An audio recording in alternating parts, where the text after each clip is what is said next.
As we announced earlier this week, we are playing Siege of Orison. There's been a lot of conversation about whether we're going to be playing live on the servers or on a private build and whatnot. We recognize the current state of the PTU.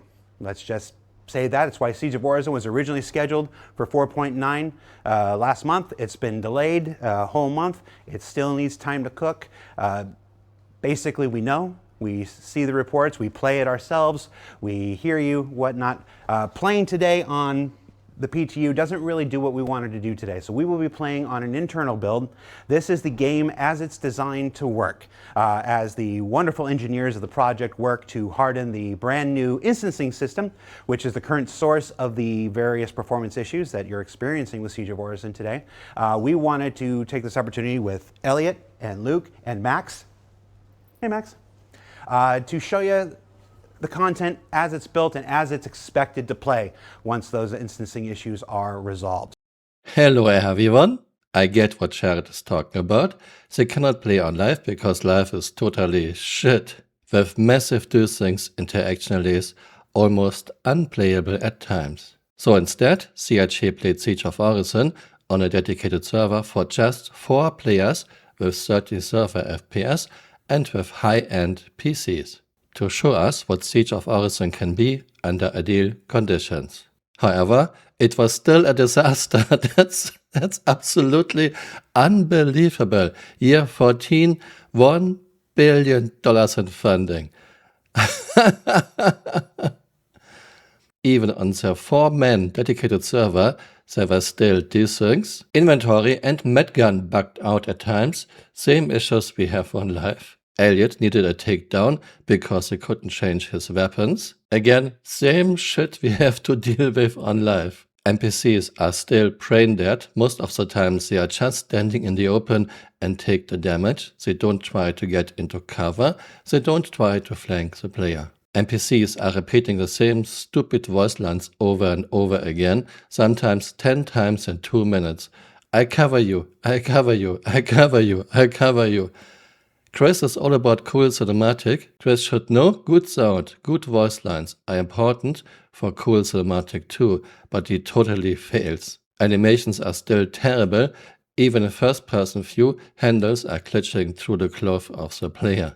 My point is not I want perfect animations for everything, no I don't. My point is why have animations in a game when they are done so poorly. Is this good cinematic, Chris? Enemies got shot and were thrown up into the air, including their weapon. Grenade throws are still terrible, it doesn't look halfway realistic, etc, etc, etc. Basically, if this is Siege of Orison under ideal condition after $1 billion in year 14, there's no hope for the future of this game. None at all. In addition, Elliot Maltby behaved like a jerk whole stream long. He was team killing his colleagues, he made fun about Ollie 43 all stream long. By the way, I'm not a fan of shills like Ollie 43, but this was really bad for a live stream. CRG should have worked like a team. Elliot shouldn't have talked shit about Ollie all game long. I don't know what the point was. It was not even funny. And how can you make someone like Elliot Maltby senior lead mission designer at Cloud Imperium Games? He's a young guy, he has very little experience in games, and it shows. Mission design in Star Citizen is still terrible. And at the end of the live stream, Jared didn't even want to have anything to do with it and gave command to Ollie. At this point, we're at time, guys. Yeah. Oh, right, fair enough. We lost. Wow. So, we're at time. It's your show. Wrap it up. Thanks for watching, guys. What did you think of Siege? Good time. I enjoyed it. The cinematics, the immersion was good. Yeah. Jared, you say goodbye or you say goodbye? No? Okay. Luke? This whole live stream was absolutely embarrassing. CRG shot himself in the foot multiple times with this. And what does this tell us about Squadron 42? Squadron 42 is a single-player game, of course, highly scripted. Still, sometimes NPCs have to do things on their own, even a single-player game. I fear they have the same brain-dead NPC AI. Maybe this is the reason why Squadron 42 gets delayed again and again, and most likely won't come out in 2026 either. Let's take a look what Reddit and Spectrum are saying about this. Toxic positivity at CRG started by just like Emo8440. I used to turn my nose up at this phrase, but after the live stream it seems like CRG is the poster child of toxic positivity. The way the developers spoke during the show was really awkward, like they were tiptoeing across a lake of thin ice. It seems like the internal modus operandi is very much smile and wave and pretend everything is fine. Devs like Elliot are known for being outspoken, but even he seemed uncomfortable. Yeah, I'm saying this in my videos for quite a while. Chris has surrounded himself with yes men. Everyone has his own opinion gets removed and replaced by cheap, young, inexperienced and obedient devs. The downside of that is that when you went to work with Chris Roberts, you did everything exactly the way he said to do it, period, or you were fired almost immediately. No second chances. I mean, he was very explicit with what he wanted, and you either did it that way or you were not part of his team. I literally heard him say, make that pixel blue, not green. That's why young, inexperienced people like Elliot Maltby are now senior lead mission designer at Cloud Imperium Games. Yeah, makes total sense. Take it from someone who has shipped video games before, small indie teams but serious games. If you can't have an open and honest conversation about the state of your software, you will spend years in builds that are riddled with bugs and performance issues. Oh, that's how we got here. Again, this is textbook toxic positivity. It's a sales team that sells sunshine and daisies, while tech and production are an absolute inferno. This is not good, and I don't know how long CRG has to ride the course of this slow-steering behemoth ship before it hits an inevitable iceberg. Yeah, this is exactly what Chris does. He replaces everyone who has his own opinion and replaces them with yes men, spineless yes men like, for example, Richard Tyra. Spectrum, great SCL, great devs, but extremely disappointing the controlled AI performance by Flare. Sadly, the VRC, CI and how they hunt people on an instance PvE major event, it was absolutely abysmal. There were no tactics, no diversified strategies, nothing you have to do substantially than completing some task to outmaneuver the AI or finish the event. I'm judging this based on the fact it was said to be a local bespoke 4-man instance with server FPS at 30. Yeah, 4 people had one server for themselves with 30 server FPS and they had top-notch PCs, and still AI was absolutely brain dead. Compare this to the AI in Arc Raiders, seen for a year already, are 200 times better. They find holes in building walls, come and hunt you, they remember where you were before, find a way to reach you, they try to go into cover or find angles to shoot you. They try to exploit you if you are cornered and standing there long time, etc. And I think many want that from CRG. The fact that we heard about so many AI behaviors in so many years so far that has been worked on and finished, we basically saw not much, if any. There wasn't even taking cover quickly after being shot and peeking, the basics. Honestly, the expectation was very low when Star Marine FPS isn't great, but now even localized 30 server FPS AI sort of extremely disappointed me. I believe maybe one day Star Citizen will reach a decent point, maybe 4 to 5 more years. No, not with this old and obsolete engine. Not with Chris removing everyone has his own opinion and replacing them with cheap, young, inexperienced and obedient devs. Besides ships and ship-making team, I feel like I'm losing trust on the company as a whole. Yeah, CRG's shipbuilding team is the only thing that really works. Why? Because this brings some money in. Sure, this works. Everything else is at tier -25 or something. So far, no Maelstrom, AI subpar performance, locally without people, not pumping out locations and environments or new POIs. In each location we are so far fast, it's just rubbing more salt in the wound. I can't blame that much the economy and mission design team, given if this is the state of the game, they can't really make magic happen or develop things faster.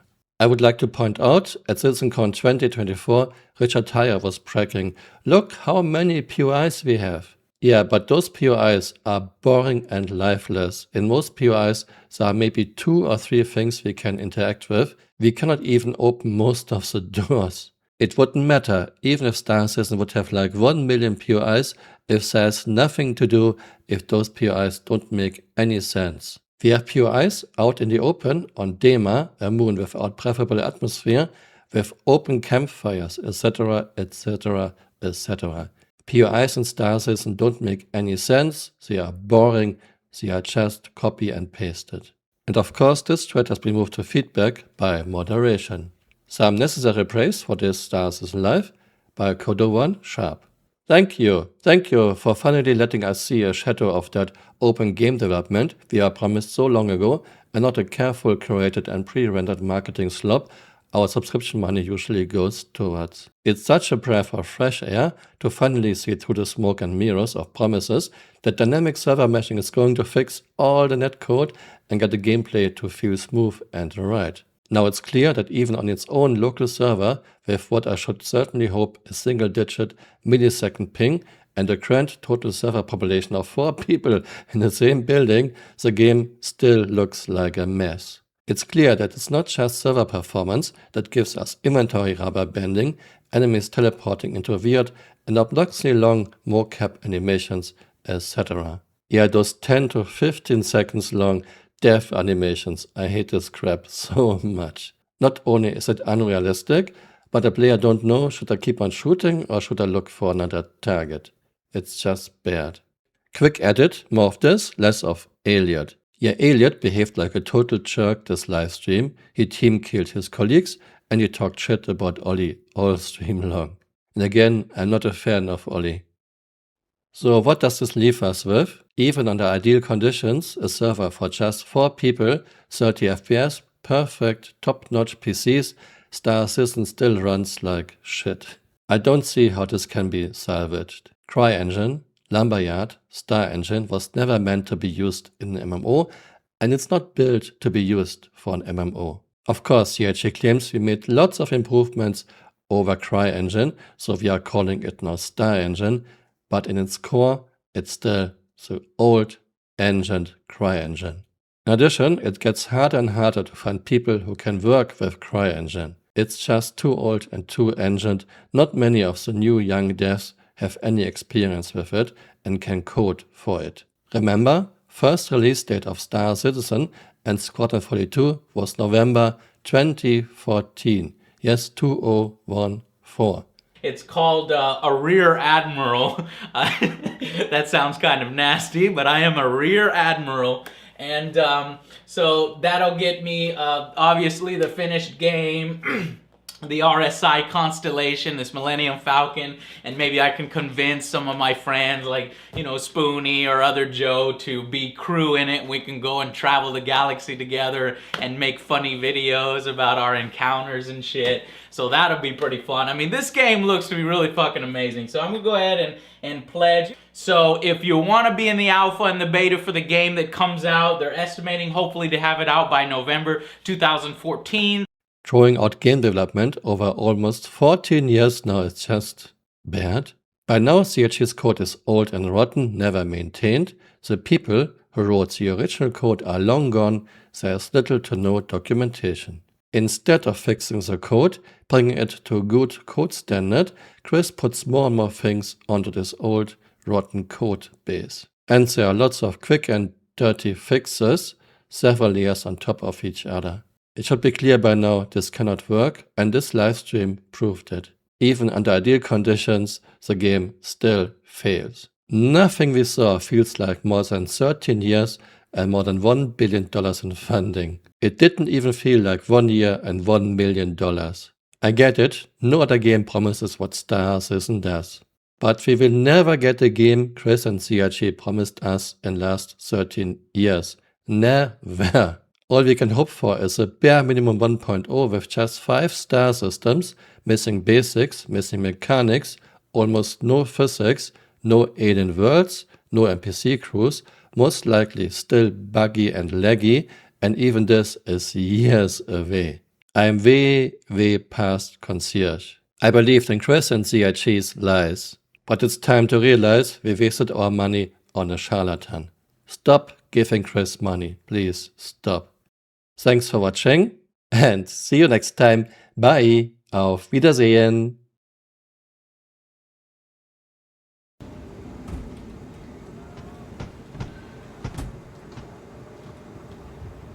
And here we have a Quakehead buggy in Crimhex.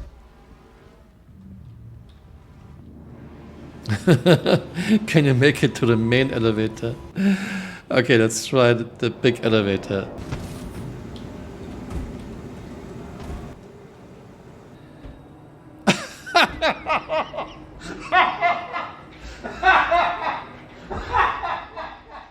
Hey, you're still here. You might want to join me on Twitter or on Blue Sky.